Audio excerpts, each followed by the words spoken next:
नमस्कार, आप बोले भारत देख रहे हैं। मैं हूं आपके साथ कमलेश। आज से नॉमिनेशन शुरू है, चुनावों की घोषणा हो गई है और एनडीए में सीट शेयरिंग को लेकर के माथापच्ची चल रही है। और इस बीच देखिए, बीजेपी के कोटे से जो डिप्टी सीएम है सम्राट चौधरी के सरकारी आवास पर जदयू और बीजेपी के बड़े बड़े नेता बैठक कर रहे हैं। डिप्टी सीएम सम्राट चौधरी खुद मौजूद हैं। विनोद तावरे और बीजेपी के राष्ट्रीय मंत्री ऋतुराज सिन्हा भी पहुंचे हैं।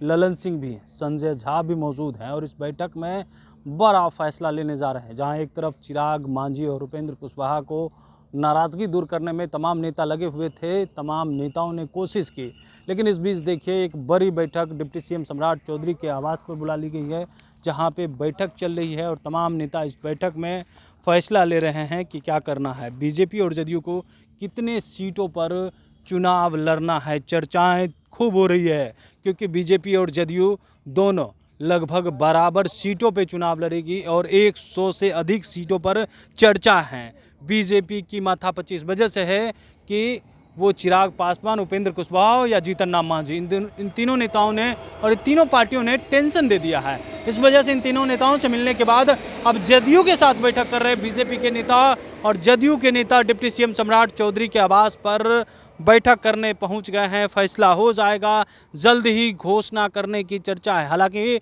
विनोद तावरे से जब बातचीत की गई तो उन्होंने कहा है कि एनडीए में सब कुछ ठीक है, लेकिन एनडीए में सब कुछ ठीक नज़र नहीं आ रहा है। जो स्थिति बनी हुई है और सीट का जो डिमांड लगातार जो दल कर रहे हैं, चिराग पासवान, उपेंद्र कुशवाहा या जीतन राम मांझी, वो लगातार अपनी डिमांड को लगातार बढ़ाते जा रहे हैं। इस बीच देखिए, डिप्टी सीएम सम्राट चौधरी के आवास पर फैसला होगा कि कौन सी पार्टी कितने सीटों पे चुनाव लड़ेंगे और कौन से दल मानते हैं कि नहीं। जदयू और बीजेपी अब फैसला करने जा रही है, अपने कैंडिडेटों के नामों की भी घोषणा करेंगे और दोनों तय कर लेंगे कि इस बार कितने सीटों पर वो चुनाव लड़ने जा रहे हैं। पिछले बार जो चुनाव लड़े थे 115 सीटों पर जदयू चुनाव लड़ी थी, लेकिन इस बार चर्चा है कि 101 और 102 सीटों पर जदयू चुनाव लड़ेगी। और अंदर खाने बैठक के बाद जब तमाम नेता निकलते हैं, उनसे भी बातचीत करने की कोशिश की जाएगी कि जदयू और बीजेपी कितने सीटों पे चुनाव लड़ने जा रही है अन्य दल के अलावा, क्योंकि अन्य दल जो है वो जो डिमांड कर रही है उस हिसाब से वो दल को मिल नहीं पा रहा है और बीजेपी और जदयू देने को तैयार नहीं है।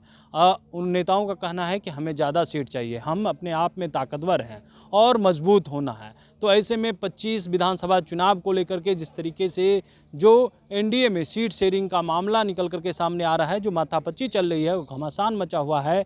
इस बीच डिप्टी सीएम सम्राट चौधरी के आवास पर आज फैसला हो जाएगा कि एनडीए जो जदयू और बीजेपी में कौन कितने सीटों पर चुनाव लड़ने जा रही है और घोषणा भी हो सकती है। बड़ी खबर है। देखिए, चर्चाएं जो चल रही है कि आखिर क्या होगा एनडीए में, तो जदयू और बीजेपी ने मन बना लिया है कि अन्य दल माने या ना माने, हम अपनी अब घोषणा कर देंगे और मैदान में कैंडिडेट को उतार देंगे, क्योंकि समय बीतता जा रहा है और समय कम है।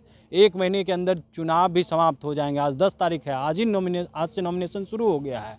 प्रथम चरण का जो चुनाव होना है उसका नॉमिनेशन आज से शुरू हो गया। तो ऐसे में प्रथम चरण का जो नॉमिनेशन है वो शुरू हो गया और 6 नवंबर को जो मतदान की तिथि है उससे पहले चाह रहे हैं सब कुछ ठीक ठाक हो जाए और प्रथम चरण का कैंडिडेट के नामों की घोषणा कर दी जाए, प्रथम लिस्ट जारी कर दी जाए, ताकि जनता के बीच अपना मैसेज भी देना है और सरकार के किए गए कार्यों को बताना है। तो ऐसे में क्या कुछ होता है बैठक में, बने रहिएगा बोले भारत के साथ, ताकि हर अपडेट हम आप तक पहुंचाते रहेंगे, छोटी बड़ी खबरों के साथ। और सीट शेयरिंग का मामला जो एनडीए में सुलझ नहीं रहा है, सुलझता है या नहीं।